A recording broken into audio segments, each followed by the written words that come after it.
पूरी दुनिया में मंकी पॉक्स वायरस का संक्रमण तेजी से फैलता जा रहा है। अब विश्व स्वास्थ्य संगठन यानी WHO ने भी एक चेतावनी जारी कर दी है और आंकड़े पेश किए हैं सबके सामने, जो कि डराने वाले हैं। WHO के आंकड़ों के अनुसार बीते 20 दिनों में 27 देशों में इसका संक्रमण फैल चुका है। वहीं इसने अब तक 780 लोगों को अपनी चपेट में ले लिया है। सबसे अधिक चिंता की बात यह है कि इस वायरस ने अब लोगों की जान भी लेनी शुरू कर दी है। कांगो में इस साल जहां मंकी पॉक्स से 9 लोगों की मौत हो गई, वहीं नाइजीरिया में अब पहली मौत का जो मामला है उसे दर्ज किया गया है। भारत सरकार ने भी जारी की है कुछ गाइडलाइंस इसको देखते हुए, और ये बताया है स्वास्थ्य मंत्रालय ने कि 31 मई को जो गाइडलाइंस जारी की गई थी उसमें यह बताया गया था कि जो भी लोग मंकी पॉक्स से संक्रमित होंगे या फिर जो भी लोग बाहर से आए हुए होंगे उनको 21 दिन के लिए क्वारंटीन किया जाएगा अगर उनमें मंकी पॉक्स का जो संक्रमण है वो देखने को मिलता है कि। लेकिन अब यहाँ पे सबसे बड़ा सवाल यह है कि डॉक्टर्स इसके बारे में क्या कहते हैं और क्या सोचते हैं, आखिर कैसे इसका ट्रीटमेंट हो सकता है, कैसे बायोलॉजिकल रूप से ये लोगों में फैलता हुआ नजर आता है। इसी पे आज हम चर्चा करने वाले हैं। आज हमारे साथ ऐसा कह सकते हैं कि मंकी पॉक्स हेल्थ एक्सपर्ट मौजूद हैं जो कि आपको बताएंगे कि आखिर ये कैसे लोगों में फैल रहा है, कहां से इसकी शुरुआत हुई थी, कैसे बायोलॉजिकल टर्म को इवेट करके लोगों की बॉडी में फैलता जा रहा है और इससे कैसे बचा जा सकता है, और अगर इंडिया में इसके मामले आते हैं तो इसका ट्रीटमेंट कैसे और कब किया जाएगा। चलिए उनको सुनते हैं। नमस्कार, आज हम जानेंगे कुछ एक महत्वपूर्ण तथ्य मंकी पॉक्स के बारे में। कोरोना वायरस से जूझती ये दुनिया पूरी तरह से उभरी नहीं है कि मंकी पॉक्स वायरस सामने आ गया। मंकी पॉक्स एक संक्रामक रोग है, स्मॉल पॉक्स की तरह है लेकिन स्मॉल पॉक्स से कम गंभीर है। पहली बार 1958 में मंकी पॉक्स का केस मंकीज की कॉलोनीज में पाया गया। पहला मनुष्य केस 1970 में डेमोक्रेटिक रिपब्लिक ऑफ कॉन्गो में पाया गया था। मंकी पॉक्स एक एंडेमिक बीमारी है जो प्राथमिकता अफ्रीका में, मध्य और पश्चिमी अफ्रीका में पाई जाती है, लेकिन हाल ही में इसका 2003 में भी एक केस यूएसए में सामने आया था। बट हाल ही में ये चिंता का विषय इसलिए है क्योंकि WHO के अनुसार 20 से अधिक देशों में इसके केस पाए जा रहे हैं और तेजी से बढ़ रहे हैं। इसके केस अभी यूएसए में, यूके में, जर्मनी, फ्रांस, इटली, स्विट्जरलैंड सब में पाए जा रहे हैं। अभी तक इंडिया में कोई भी केस की पुष्टि नहीं हुई है। मंकी पॉक्स एक डीएनए वायरस है। पॉक्स वायरस फैमिली और ऑर्थोपॉक्स वायरस जीनस को बिलोंग करता है।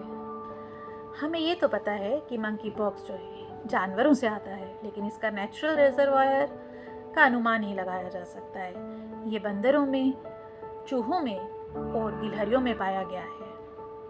इसका इंक्यूबेशन पीरियड यानी इन्फेक्शन से लक्षण आने का समय 6 से 13 दिन है और रेंज कर सकता है 5 से 21 दिन तक। अब हम जानेंगे कि मंकी पॉक्स एक से दूसरे को कैसे फैल सकता है। मंकी पॉक्स जानवरों से मनुष्य को फैल सकता है स्क्रैच से या काटने से, और मनुष्य से मनुष्य को भी फैल सकता है, जैसे स्किन के कांटेक्ट से, दानों के कांटेक्ट से, सिक्रीशंस के कांटेक्ट से, रेस्पिरेटरी ड्रॉपलेट्स से और गंदे कपड़ों से, खाना शेयर करने से फैल सकता है। इसीलिए मंकी पॉक्स के रोगी को आइसोलेशन में रखना ज़रूरी है। आइसोलेशन टाइम 2 हफ्ते का दिया गया है और हेल्थ वर्कर्स को पीपीई किट पहन के ही इसको देखना होगा। अब हम जानते हैं मंकी पॉक्स के लक्षणों के बारे में। मंकी पॉक्स वैसे तो एक सेल्फ लिमिटेड डिजीज़ है, यानी कि खुद ही ठीक होने वाली डिजीज़। इसके सिम्टम 2 से 4 हफ्तों में रह सकते हैं, लेकिन इसका नेचुरल रिजर्वायर का अनुमान ही लगाया जा सकता है। ये बंदरों में, चूहों में और गिलहरियों में पाया गया है। इसका इंक्यूबेशन पीरियड यानी इन्फेक्शन से लक्षण आने का समय 6 से 13 दिन है और रेंज कर सकता है 5 से 21 दिन तक। अब हम जानेंगे कि मंकी पॉक्स एक से दूसरे को कैसे फैल सकता है। मंकी पॉक्स जानवरों से मनुष्य को फैल सकता है स्क्रैच से या काटने से, और मनुष्य से मनुष्य को भी फैल सकता है, जैसे स्किन के कांटेक्ट से, दानों के कांटेक्ट से, सिक्रीशंस के कांटेक्ट से, रेस्पिरेटरी ड्रॉपलेट्स से और गंदे कपड़ों से, खाना शेयर करने से फैल सकता है। इसीलिए मंकी पॉक्स के रोगी को आइसोलेशन में रखना ज़रूरी है।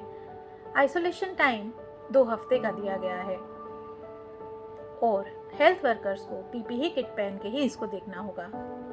अब हम जानते हैं मंकी पॉक्स के लक्षणों के बारे में।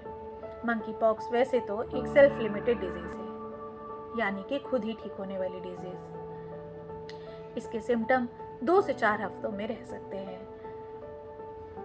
शुरू में इसके लक्षण फीवर आना, जैसे कि तेज बुखार, मांसपेशियों में दर्द, सिर में दर्द, कमजोरी इत्यादि पाए जा सकते हैं। इसका एक बहुत ही महत्वपूर्ण लक्षण है लिम्फेडिनोपैथी, यानी गांठों का सूजना। 1 से 3 दिन के बाद शरीर में दाने उभरना स्टार्ट हो जाते हैं, जिसे हम रैश बोलते हैं। रैश सबसे पहले चेहरे पर उभर के आता है और फिर शरीर के अन्य भागों में जाता है। मंकी पॉक्स में हाथों की हथेलियों में और पांव के तलवों को भी इन्वॉल्व कर लेता है।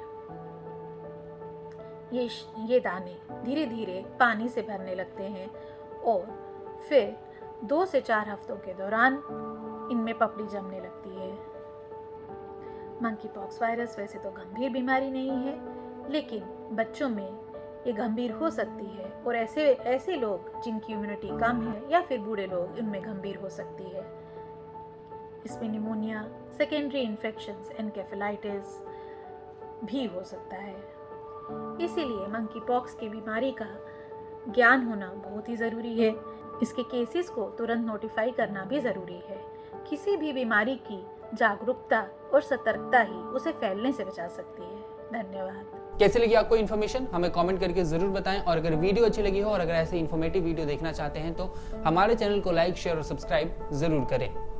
अगर आपको हमारा ये वीडियो पसंद आया हो तो वीडियो को लाइक करें और चैनल को सब्सक्राइब करें, और हाँ, बेल आइकन को दबाना ना भूलें ताकि आप तक वीडियो का नोटिफिकेशन पहुंचता रहे। फिटनेस एंड लाइफस्टाइल से जुड़ी हर खबर के लिए देखते रहिए इंडिया न्यूज हेल्थ।